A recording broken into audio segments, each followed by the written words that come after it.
Ayatollah खामेनाई foreigner हैं, क्यों हिंदुस्तानी उनके लिए रो रहे हैं, आंसू बहा रहे हैं। आयतुल्लाह खामेनाई, महात्मा गांधी, शहीद भगत सिंह, सुभाष चंद्र बोस, इनके बीच में कॉमन चीजें क्या हैं? क्यों आज हर हिंदुस्तानी को आयतुल्लाह खामेनाई के बारे में पढ़ना चाहिए?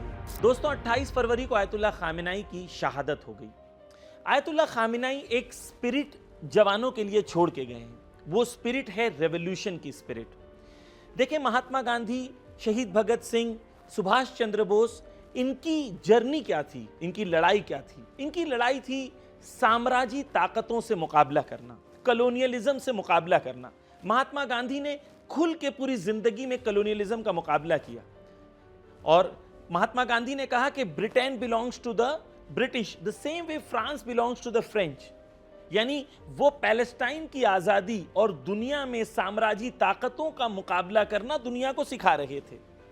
इसी तरीके से सुभाष चंद्र बोस ने 1938 और 1939 में उनकी प्रेसिडेंसी के अंदर कई बार पैलेस्टाइन को सपोर्ट किया और उन्होंने एक स्पीच के दौरान कहा कि ब्रिटिश का क्या काम है? ब्रिटिश का काम है डिवाइड एंड रूल। चाहे वो आयरलैंड में हो, चाहे वो इंडिया में हो, या वो चाहे पैलेस्टाइन में हो। यानी सुभाष चंद्र बोस में और महात्मा गांधी में एक कॉमन चीज थी कि जो कॉलोनियलिस्ट और इंपीरियलिस्ट ताकतें थी, उनसे वो लड़ रहे थे, उनसे मुकाबला कर रहे थे। मैं आपसे सवाल करता हूं, आप बताएं कि आज की दुनिया में आज की इंपीरियलिस्ट और कॉलोनियलिस्ट ताकतें, साम्राज्यी ताकतें, वो जो गुरूर करती हैं, पूरी दुनिया को अपने सामने झुका लेना चाहती हैं, उनके मुकाबले में कौन खड़ा है? सोचें। आयतुल्लाह खामेनाई अकेले हैं। जहां पर आप देख रहे हैं तमाम वेस्टर्न गवर्नमेंट्स भी, या तमाम गल्फ की कंट्रीज, या दुनिया भर के लीडर्स जो ट्रंप कहता है उसके सामने झुक जाते हैं। लेकिन एक शख्स जो इन कॉलोनियलिस्ट और इंपीरियलिस्ट ताकतों के मुकाबले पे खड़ा रहा, लास्ट मोमेंट तक खड़ा रहा और उसने अपनी जान दे दी, लेकिन उसका अपना सर नहीं झुकाया, उसका नाम आयतुल्लाह खामेनाई था। अब आए, आयतुल्लाह खामेनाई की जो कॉमन वैल्यू है वो क्या है? वो ये है कि वो जिस तरीके से हिंदुस्तान ने कॉलोनियलिज्म का मुकाबला किया था, उसी तरीके से आयतुल्लाह खामेनाई इंपीरियलिज्म का मुकाबला कर रहे थे। अगर आप ट्रू इंडियन हैं तो इंडिया कैसे बना था? एक साम्राज्यी ताकत से लड़ के, मुकाबला करके, इनकलाब ला के हिंदुस्तान बना था। आज हिंदुस्तानी वो है जो साम्राज्यी ताकतों के मुकाबले पे खड़े रहेगा। रियल इंडियन वो है जिसके अंदर ये रेवोल्यूशनरी स्पिरिट होगी जो शहीद भगत सिंह के अंदर थी, महात्मा गांधी के अंदर थी और जो आयतुल्लाह खामेनाई के अंदर थी।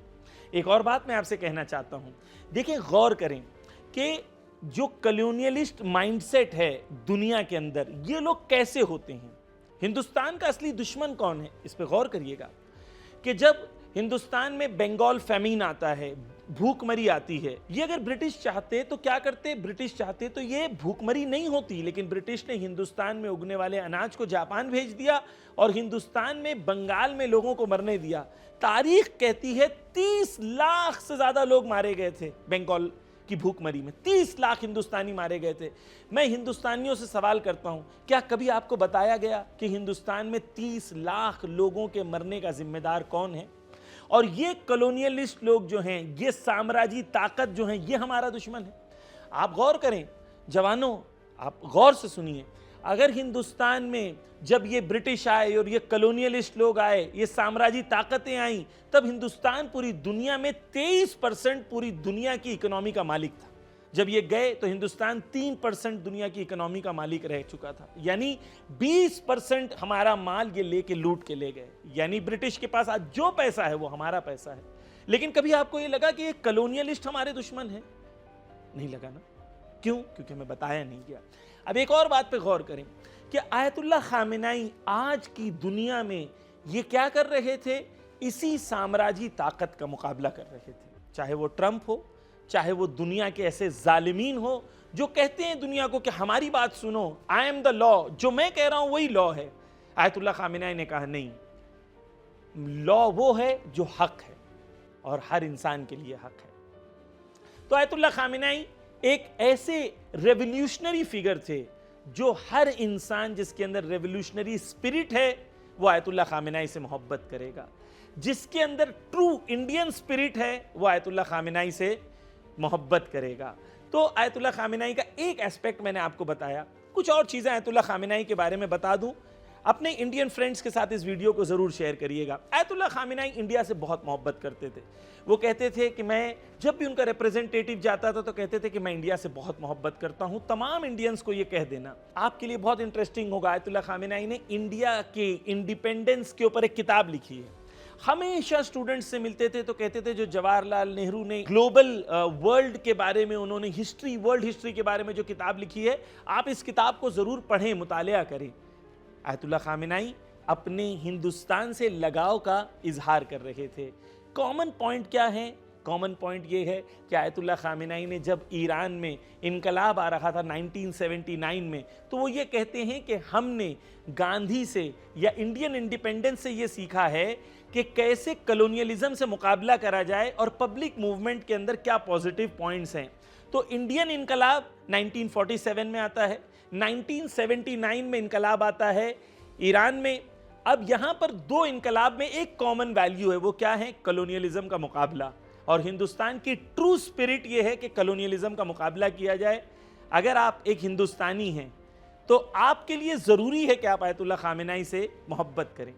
एक और सवाल जो लोग कर रहे हैं, वो तो फॉरेनर हैं, आप क्यों उनके लिए रो रहे हैं? तो मैं उसका जवाब दे दूं आपको। दलाई लामा कौन है? दलाई लामा जो हैं वो नाम नहीं है, टाइटल है। दलाई लामा एक स्पिरिचुअल लीडर हैं, फॉरेनर हैं, इंडिया में हैं, लाखों लोग उनसे मोहब्बत करते हैं, लेकिन किसी को दर्द नहीं होता, किसी को प्रॉब्लम नहीं होता। यहाँ से ये बात समझ में आती है कि किसी का फॉरेनर होना आपको रोकता नहीं है कि आप उससे मोहब्बत करें। चाहे वो क्रिस्टियानो रोनाल्डो हो, चाहे वो दुनिया के बहुत सारे ऐसे प्लेयर्स हैं, बहुत सारे ऐसे लोग हैं, फॉरेनर हैं, लेकिन उनके अंदर कोई ऐसी चीज़ है जिससे हिंदुस्तानी उनसे मोहब्बत करते हैं। इसलिए आयतुल्लाह खामेनी से मोहब्बत करने में कोई प्रॉब्लम नहीं होनी चाहिए। फॉरेनर होना एक बहाना है, एक एजेंडा है, आप उसकी तरफ ध्यान न दें। मैं तमाम हिंदुस्तानी जवानों से एक रिक्वेस्ट करूंगा कि आप पढ़ें आयतुल्लाह खामेनी की पर्सनालिटी के बारे में, उनकी स्पिरिचुअलिटी के बारे में, उनकी रेवोल्यूशनरी एटीट्यूड के बारे में, और किस तरीके से वो अकेले खड़े रहे। मैं रवीश कुमार जी का एक कोट से अपनी बात को ख़त्म करना चाहता हूँ। रवीश कुमार जी ने अपने कोट में कहा कि जिस तरीके से आयतुल्लाह खामेनी अगर चाहते तो वो भाग जाते, बंकर चले जाते, लेकिन जिस तरीके से वो आखिरी दम तक डटे रहे, उन्होंने सिखाया कि किस तरीके से जालिमों का मुकाबला किया जाता है।